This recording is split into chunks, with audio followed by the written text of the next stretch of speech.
actually play them. Did we overlevel so badly that we crashed the stream? Is that We crashed the mode. Yep. Yeah, we are moving to a new stream. Yeah, it just had some issues. I'm fixing it. Okay. YouTube's being fun today. Anyway. Having Final Fantasy through. 13 on screen killed the stream. But getting back to Splice's old question of just looking through my Steam, I realized there's a few like tactics games I bought that I look back, I'm like, well, why did I buy that? Like I have King's Bounty. I have that. I have like 3 versions of that, actually. I think I tried to play one, and it would just crash when I tried to load it. So it's like I haven't even played it because it just wouldn't even load. And I have another one like Grotesque Tactics. It's like I don't even know why it was on sale, I guess. And at the time, it looked kind of interesting. But in retrospect, I've done the same thing, trying to chase the Final Fantasy Tactics high, which is one of my favorite games. I've gotten any game that looks like it. And not many have stayed the course. Yeah, no, just haven't. I just like I got one Desaiga Tactics or one of them, and I tried to get into it, couldn't. And I'm on that. Still have yet to play any FF Tactics games, despite being a turn-based, a tactical RPG and turn-based RPG lover. See, I played Tactics Advance, couldn't really get into it, but I keep hearing everybody just lauding Final Fantasy Tactics, and so it's one that I'm just like, But tactical RPGs aren't typically my thing. Right. Yeah. Well, So Tactics Advance is a very different game than Tactics. Very different. Right, but it's still a tactical RPG. How different is it? So different that Splice plays it. No, I'm joking. Oh, if that was the case. I'm still amazed we got Splice to do, somebody, I didn't do this, but got Splice to do Fire Emblem.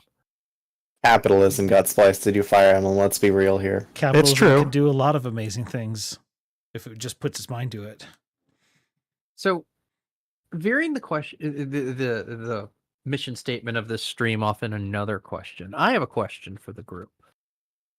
Is there a game in your backlog that absolutely almost everyone you know has said you need to play this game because it's for you? This game made me think of you. You need to play this. Because I have that game in my backlog. Let me dig. I have a few of those, I think, but I can't think of any of them at the moment. That game for me was Disco Elysium. Oh. Everyone I knew who played that game said, Kami, you've got to play this game. This game looks like it was just ripped right out of your brain. And I'm like, okay. And I played it. And, it brought me back to, the good, Sierra point and click stuff. You know what I'm talking about. But, I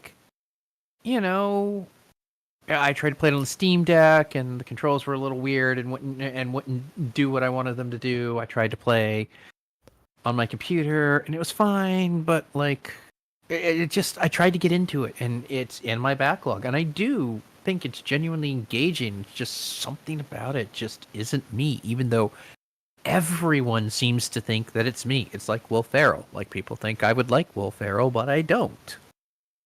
Thank you. Like, he's not funny. For making me not feel crazy. He's not funny. Nope. He's not. But, does anyone else have that in their backlog? I do, but I can't think of it. Well, at first I thought the whole you need to play it, but someone telling me that game is totally you. That part I'm not sure of. I mean, take the question as you like it. It doesn't need to be exactly as I put it. Because for me, the one that I kind of feel like my friends are like, how have you not beaten this game yet after, having started it, I don't know how many times over the course of 23 years, but Deus Ex. I still haven't beaten that game. In fact, I've only played the worst part of the game over and over and over, and people keep telling me, oh, now that you've made it to Shanghai, the game gets just amazing, and and then I haven't. I see on my Steam I've put 26 hours into it, but that wasn't even the first time I played it. But Are you talking about the part where you're like in the cargo ship trying to get to Shanghai? oh, I got out of the cargo ship. I'm in Shanghai. I now. never made it out of the cargo ship. Yeah. Okay. So you're in the same spot, and and then people are like, oh, Human Revolution was so good. I'm like, I feel like I need to finish Deus Ex first before I play Deus Ex Human Revolution, and I think I would love those games because I mean, Human Revolution looks really good, and This is where I wish we had Patrivka on because he's a big stand for Deus oh Ex. man, Well, and so is I- Breakfast. I am mean, too. Yeah. I've played all of them. I just ran into that one part on that one DLC. I finished Human Revolution 4 times. But yeah, Which is weird. it's just oh my goodness. So yeah, my high school buddies, my college buddies, I mean, all of them have been telling me that I absolutely have to. My work buddies, oh my goodness, I have work buddies that are even like, oh, Deus Ex is the best game ever, and I'm like, I've played it, I'm very familiar with it, I haven't finished it. I actually tried to finish it like 5-6 years ago. And that's when I made it to Shanghai finally. I finally made it out of New York, which is where I had been the first 20 years the game's been out. See, I have one These that are I've weird been pushing you to, sentences out of context. see, I have one that I've been pushing you to do for years, Looney, and that's Suikoden. Okay, yes. Okay, fair enough. Good point. Good call. You're right. That is a game that said, that is so me, and I have a friend who's been telling me, and it's in my backlog. Now, to be fair, I did play the first one, Yes. and I did like it. Mm-hmm. And I was playing the second one because I borrowed it from you. But your roommate, But I had a roommate that just wouldn't let me enjoy the game. And I'm like, I don't want to play it if I can't enjoy it. right? What? How can he make it so you don't enjoy it? It was Puge, and he was making fun of the PS1 graphics, to which it's like, come on, dude, you played PS1. Well, it was probably specifically just the map screen too. Oh yeah, it was mainly the map screen, yeah. Because I mean, the graphics look terrible on the map. Which screen, my but who cares? yeah, I had cousins do the same thing to me with Chrono Trigger. Jeez, Oh yeah, Chrono yeah. I Trigger's mean, a and that's classic. exactly what it looks like. Chrono yeah. Trigger's a classic, but the map screen is very, very low res, and Oh yeah. they were giving me such grief, and of course it upset me, and so they gave me more grief, and Oh yeah, that's exactly what it was on the map screen, just like that. And it's like, I don't want to play this game when I'm near you. And then I returned the game to you, and then I eventually, several years later, finally got it when they released a PSN Classic. So I have it on PSN Classic, so I can play it on the PS3. But and I can move the save file over, but at the same time, I feel like I should just restart the save file because, at that That point, save file's tainted. well, it's not that so much that it's tainted. been but, like, years. I don't remember now, so it's like I just need to start fresh. But yeah, so yeah, I guess Suikoden 2 would be that game, and it's namely Baggins who's been telling me that that game is so you, it's so you, you'll love it, you'll love it, you'll love it. And yeah, I haven't ever since getting it on PSN, I haven't picked it up to play it again. Even though since thanks to PSN, that means I could play it on the PS3, I could play it on the PSP, the Vita. Possibly even the PS4 and PS5. I'm not sure. I'm not sure if they made that available on that system yet. But yeah, it's like I have so many different ways I could play it now, but I just haven't. mm-hmm. For me, the game that was Psychonauts, but I finally ended up playing it, loved it. Now that is one that a lot of people keep telling me to play. That that would fit this on my list. Do you have it? I have it on Steam. I was curious. I've 'cause it's gone I've on started sale like a bazillion times. Yeah, I've started. I have both of them actually. I bought the second one It's just not even because. that long of a game. Right, but it's one of those that I play for a little while, I get distracted, and then forget everything and say, "Oh, I have to start over," and the vicious cycle begins again. And for me, it was just, I don't know. I originally just couldn't get past the art. And then once I sat down and started playing it, it just stopped bothering me. Yeah, for me, Fair it's enough. a little bit the controls are great, but it's still a little bit janky because it's like older, Yeah. and so I mean, it was an Xbox launch title, which is a weird was sentence. it really? Yeah, Oh, they wow. well, so fun. This is a weird aside. Basically, their studio, because they are true artsy farts there at Double Fine, and Mm. so they weren't gonna release it unless they like loved it, and so they were doing everything they could to make sure everything was polished and good, and the oh my goodness, what's his name? The guy who actually runs the studio, Tim Yeah, Tim Schafer. Tim Schafer, yes. Yeah. He, so he's quietly behind the scenes trying to get everything done, so that they can all, do the thing you're supposed to do if you're the head of a studio, right?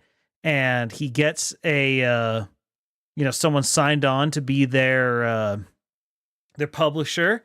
And there's like, yeah, we just, we're going to do it'll be over the weekend. We have to wait for this to clear. It's like, yeah, sure. Go, that's awesome. And this was a thing. And so he's like, it's just going to take us like a week to get that done. And he's like, oh, the studio's going to fold in a week. And he's like, but that's okay. Cause he had a friend who had done really well in the tech sector. And he told him, hey, I'll be able to pay you back like literally in a week. And I just need $500,000 to keep us afloat. And this friend was like, oh, just a week. I can do that. And then the publisher ghosted him. Ooh. And he's just sitting there like, oh, and then he just suddenly is like, I'm going to screw over my friend who loaned us $500,000. Like, I'm $500,000 in debt. And he told everyone, like, gang, it's over. Do it. You can use whatever you need to, if you need to send out, cover letters or whatever, feel free, blah, blah, blah. And then Microsoft out of nowhere comes in. They're like, hey, we're trying to get exclusives. Would you guys be interested in being an exclusive on the Xbox? And he's over here. Yes, we would. We would be very interested. Wait, I didn't realize that game was an exclusive because I thought it was on PlayStation. No, not originally. It was a Microsoft exclusive, but then It was on sell- PS2 though. Yeah, PS3. it didn't sell very well, and so then they got the rights back from Microsoft. Hey, can we think we can make this work if we go, and Microsoft's like, okay, yeah, you know what, it didn't work out here, that's fine. And so it got second life, mostly because it got rave reviews. It just, no one tried it.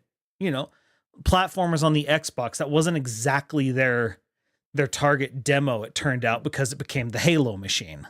Right. Yeah, very true. And so it was just a bad match. Well, the funny thing is, for Psychonauts 2, because they document everything. There's a 18-hour documentary series called Psych Odyssey. It's just all about the development cycle of Psychonauts 2, and it exposes a lot of stuff that you're just like, man, I can't believe you guys released this. Most studios would not be willing, but they're true artists, so they do stuff like that. And basically the exact same thing kind of happened again. And they ended up getting bought by Microsoft, but it looked like they were gonna fold essentially. And then Microsoft came in, they're like, because they're trying to, because Psychonauts 2 is perfect for the Xbox Live model, where they want a variety of games, because that's the whole point of having a game service, right? And so they bought them, and they're like, hey, but we crowdfunded this. And they're like, keep your obligations. Don't worry about that. We just want to be able to put it on Xbox Live. And it was just sort of this weird thing where it happened twice. Insert Doofenshmirtz meme.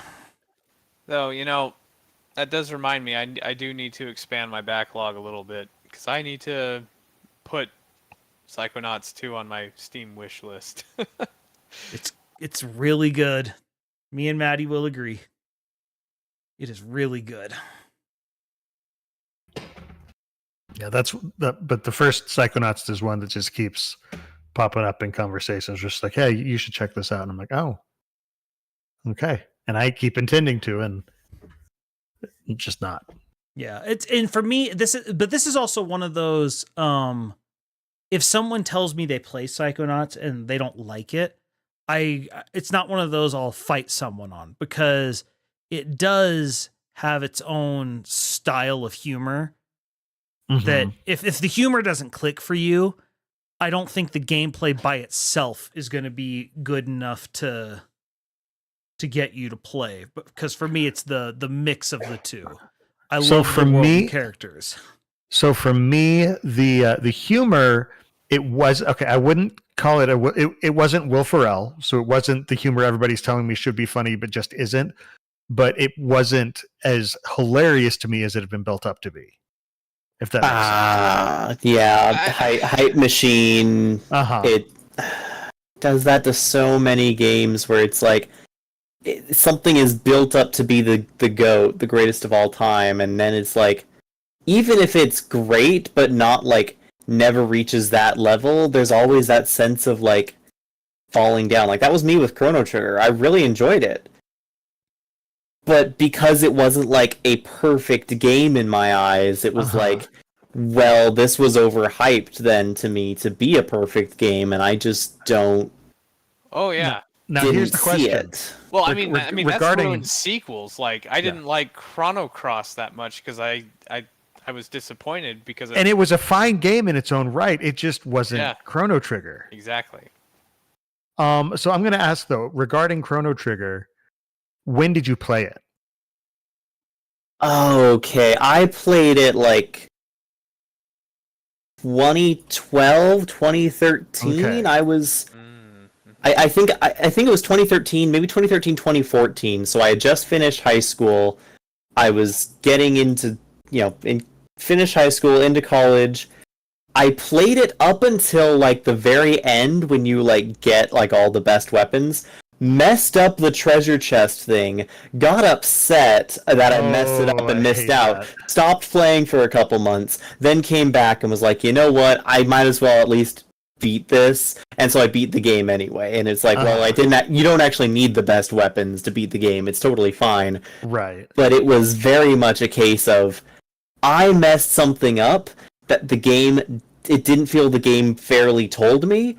Hence, I was upset at the game, and so I stopped playing for a bit. I get that. No, see, and that also makes sense though, because like most of the people I know who gush about Chrono Trigger played it when they were 10 or 11 years old when it first came out. Yep. Yeah, and so that was also my experience with Final Fantasy VII. Of I played that in 2021 for the very first time. Oh wow! And I'm like, this is a fine game, but it's definitely, this game was 25 years old at that point. No, wait. Yeah. However many years old, almost 30 years old at that point, and I'm like, it does, because I'd seen everything that it had done echoed in other games that I had played, like Bravely Default and whatnot. It's like, this game isn't doing anything unique or special to me, so it's a fine game, but it's not that peak that other people saw it as, where for a lot of people who love it, it was their first major RPG, for instance, I'm assuming. Oh, it definitely was, because that was the game that made a lot of people actually look at RPGs for the first time. Well, and honestly, that was something that kind of bugged me too, because like I know there's Chocobo Robo thing. Well, where someone made a Flash video, because Legendary Frog. YouTube. Yeah, where it's like, oh, I only play games that are popular, and it's about talking about Final Fantasy VII. I'm like, dude, I played Final Fantasy way before it was popular. What are you talking about? He wasn't talking about you. Yeah, I played Final Fantasy when it was anti-popular. Exactly. But it also is one of those weird things of like I said, I've never played a Final Fantasy game like when it was new, outside of like the newest expansion of 14. And so it's like all my experience with Final Fantasy is playing it retroactively after the fact on my own time. And of that, I've played 1 through 7, and I'm a bit through 9. Okay, I don't want to say that 7 is my least favorite of the ones I've played, but it definitely comes behind some other ones that would be very controversial takes. Uh-huh. But I'm have also a controversial weird takes, person. okay. I'm also weird. I stand Final Fantasy 1. Final Fantasy 2, it's kind of iffy, but I see what they were trying to do. Well, and that's Final what most Fantasy- people say about 2. Yeah, And Final you mean Fantasy... 2, not 2-4, right? Yeah, 2-2. Yeah, 2-2. 2-2. Yeah. Final Fantasy Guy, Maria, and Furion. Yes. Final Fantasy 2. Final Fantasy I did 3. force myself to play through that whole thing, but yeah, it's its own, it's a different thing. Yeah, I mean, it's like honestly, it became yeah. more like Saga. It's more of a Saga game, honestly. Like the You say that, that doesn't mean anything to me because I've never played a Saga game. And it was the level up mechanic from 2 is what the Saga games took. Like, to me, I think of it as like it's an Elder Scrolls game. Well, and this is when Sakaguchi and his team were still trying to figure out what Final Fantasy was. I mean, when Yes. you've got one of the first games in an entire genre, you know, And that's a huge thing with a lot of early Nintendo games that I point out. It's like, okay, you take certain core elements of like, this is definitely what we need, but a ton of other stuff gets mixed in, and then it's like, hey, the second game is often the black sheep, but the second game also often introduces many of the elements that the series then becomes known for. Happened with Castlevania, happened with Mario. it definitely happened with Mario. Oh yeah, and I actually have a whole discussion that I have recorded and never published on that very topic. Actually, Oh yeah, no, it's a huge thing, but it's one of those things where it's like, I totally understand why people don't jive with it retroactively, and I understand why people who are playing it in the moment feel off-put by it. Well, and that's But the thing is, I view myself as a historian of gaming, and so when I play older games, I'm like, yes, this is very fascinating and very interesting. well, and that's the thing is, a lot of games will come out and get completely panned, and then like 10, 15, 20 years later, they experience a renaissance. Because when they came out, they had the weight of, and a lot of them are sequels, but when they came out, they had the weight of the previous games on them. And then other people found them later without any expectations and said, hey, this is a great game. well, I mean that is the thing. The expectation before you play a game plays into so much of how good how you perceive it. Because like my favorite games are the ones that I'm like, I have no idea what this game is. I have no idea if it's going to be any good. And you know, I play, like, for example, when I first played Chrono Trigger, you know, it was a brand new game. You know, no expectation. It was just a new IP. Try it out. And when I think about like some of my all-time favorite games, Xenogears. I'm like, I saw it on the shelf of Babbage's for $20, a used copy. I'm like, hey, it's SquareSoft. I like SquareSoft. I had the same experience with Jack and Daxter. And I'm like, this is phenomenal. And you know, another one where it's like, oh, Radiant Historia. I didn't really have an expectation. It was just a new IP. Tried it. I'm like, oh my goodness, this game is freaking amazing.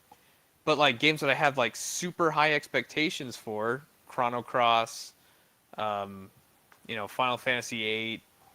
I don't know. I could probably think of several others. Alundra 2. And that's one of my frustrations. Like, oh man.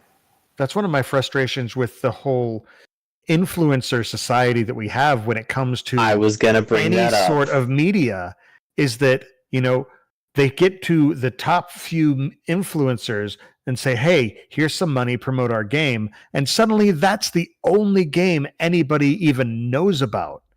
And it's just like, there are so many good. And honestly, I think a lot of people are finally starting to recognize this because, and this happens from time to time, the indie scene is again experiencing another renaissance. It's just people are like, oh, the games that are pushed forward by all these people, the ones that are paid for to be promoted, aren't necessarily good. Let's find somebody who's just making games for the heck of it because they love it. Yeah. And you get gold. Well, and that's what you get with the current, like, the Helldivers 2 coming out of nowhere. It Mhm. it was Mhm. Helldivers 2 did not have the budget to make a bunch of influencers play it. It just people saw it and started playing it, and it spreads Well, like Mhm. wildfire. that one, Pal World, Stardew Valley. Yeah. Like Baldur's Gate Stardew 3. Valley was one random guy making a game, and then Vampire influencers started finding it. Survivors. Yeah, but they start finding it, and they're just like, "Holy cow, this is so much fun!"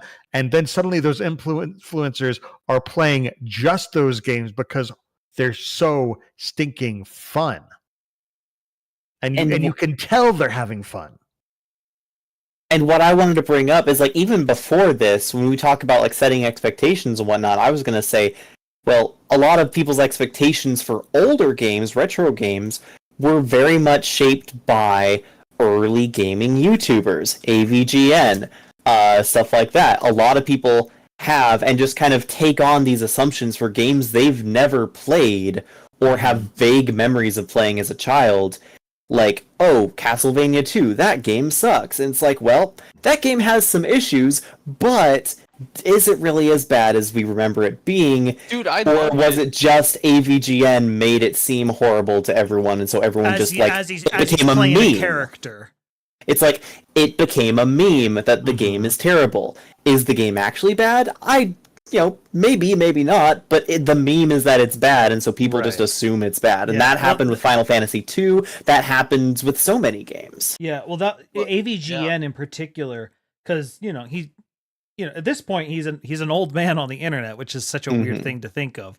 But he talks about that where it's people ask, "Would you do anything different?" And he's like, "I don't know if I'd do anything different because I was playing a character." And he's like, "But I guess I would do more in the non-AVGN videos to emphasize that this is a character. This is not 100% Mhm. me." to make it clear that I'm acting. Yeah, And like it's mostly exaggerating. my opinions, but I don't have the whole shtick was I am the angry video game nerd. I have to have Yeah. this Sa- huge same with, reaction to it. Same with that guy with glasses. Yeah, Like it seems like this is actually him, but he is playing a character. Mhm. yeah, Yeah. But like character or no, these are the videos that come out that influence people's opinions on games that they've never played. They just kind of carry it on because it's the meme. yeah. Well, and it's why talking about that guy with the glasses, one of the things they reviewed, what was it, Moulin Rouge, and it was one of their big musical ones they did, appropriate for Moulin Rouge, but it ends with a song called Guilty Pleasures, where it's just them admitting they like certain things that are, viewed as bad. Yeah. And Mhm. so it's this whole thing of, Tim sort of doing this mea culpa. It's like, just because it's bad doesn't mean you can't enjoy it. Mm-hmm. Well, like, Yeah. I mean, I think about it like, I mean, some of the notoriously, memeably bad games, I actually really, really like. Mm-hmm. Like, on the PS1, the Fighter Evil Zone. It is ridiculous as the voice acting and the cutscenes were in that game. The actual combat, like with playing with a friend, it's super fun. Super fun. But it's called Evil Zone, so it's already playing with a short deck. Yeah. Oh yeah, I mean, but the game doesn't take itself that seriously, so it's like, who cares, man? No, but anyway, all right. So, we've been going for almost 2 hours now. Let's end the night on a positive note with our backlogs. Looking at your backlogs, what's the one you think you're actually going to tackle the most? I'll start with myself to give you guys some time to find it. For me, it's Final Fantasy 14. I know I'm eventually going to want to play it again. I've just been not in the mood for an MMO as of late, especially with Helldivers 2 coming out. But other than that, it's just one of those, I know I'll eventually get there. Okay. But yeah, anyone else got one you're looking at? You're like, yeah, I'm going to get to it. I mean, like I said, I am currently doing mine, which is Octopath Traveler. Mm-hmm. That's probably the one that I've had on my mind most recently of, I just need to get that played. The other ones are probably actually other Final Fantasy games because I've been going back through and just saying, okay, I'm going to actually play this. it's interesting. The ones on my backlog that I really want to get done are the ones that I've actually downloaded onto my computer. Interesting. Mhm. All right. For Anyone else? me, it's either this is tough. Like Final Fantasy 9, I have it on my Switch. I just need to like actually play it and give up on doing side content, but like I said, certain just small issues with how that game runs keep me off of it. But the other one that I actually do really want to go back through, if I ever have a chance to like have time, feel like I have time for this big CRPG, is Divinity: Original Sin. Because I love that game and I want to love it more, but it is just so much game. Isn't that also made by Larian? Yes, that was Larian Studios before they made Baldur's Gate 3. And you can tell that, hey, when they were, I'm going to put it this way, it was like one of the most creative spell systems that I had, at that point at least, seen in a game. And I was not very good at it, bounced off of it just because it was so hard, but I really wanted to get into it more. And so at some point in time I will. Maybe I'll have another backlog year like I did last year when I finally played Baldur's Gate 1. Well, don't forget, I mean, we just passed it, but 4 in February is a thing. No, it's not. I definitely did not play 4 games in February. I didn't do it this year, but I do like that somebody put that forward as go through your backlog, and finish. And it doesn't even have to be from start to finish, but complete 4 games or even 4 goals in gaming in February. I went through the Prince of Persia, the 3 Sands of Time, Warrior Within, and Twin Thrones, I think, or Two Thrones. Okay. And then just the game Prince of Persia, which was around the same time, several Good years old back. classic, yeah. It's funny you say that because I did the first few 4 in Februaries, which was how I got through a lot of my Mega Man games and some platformer Mega Man-ish type games and some Metroidvanias. But one year I did try to do the Prince of Persia trilogy and Warrior Within. Oh, it's a wall. Rage quit. I didn't get 4 in Feb thanks to Warrior Within, which would seriously save you with no health and not remember the fact that you killed the mini boss that lowered your health. Oh, Warrior No, Within. I remember in early 4 in February stuff, actually Lizzie and I kind of kept each other accountable, I remember. I don't remember that, but I have not like heavily, but we'd remind each other that it was February in time to. Oh, yeah. I have successfully done 4 in Feb every year since it started. So I'm proud of that fact. I have never done it one time. Well, so speaking of, then Lizzie, you have one you're gonna work through? I know at some point I will do Tears of the Kingdom. I loved Breath of the Wild. I know I'm gonna love Tears of the Kingdom.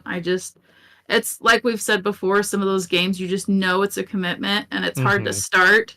So that's my problem with my 2 main backlogs I wanted to talk about was Skyward Sword and Tears of the Kingdom, because Zelda games, while not necessarily that long, they are a bit of a commitment to me. I like to sit and enjoy the story, and so it's hard to make sure I've got the time to set aside to sit and actually enjoy it. But I know eventually I'll get around to it. Very fair. Tears of the Kingdom is one of those games. I'm not that interested in playing it myself. I love watching what people do with that game because that game is an insanity engine.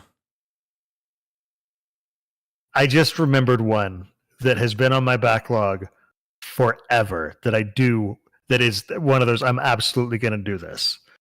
And that is the entire Quest for Glory series. Oh. What's so that? I've beaten the first one multiple times, and I think I beat the 4th one.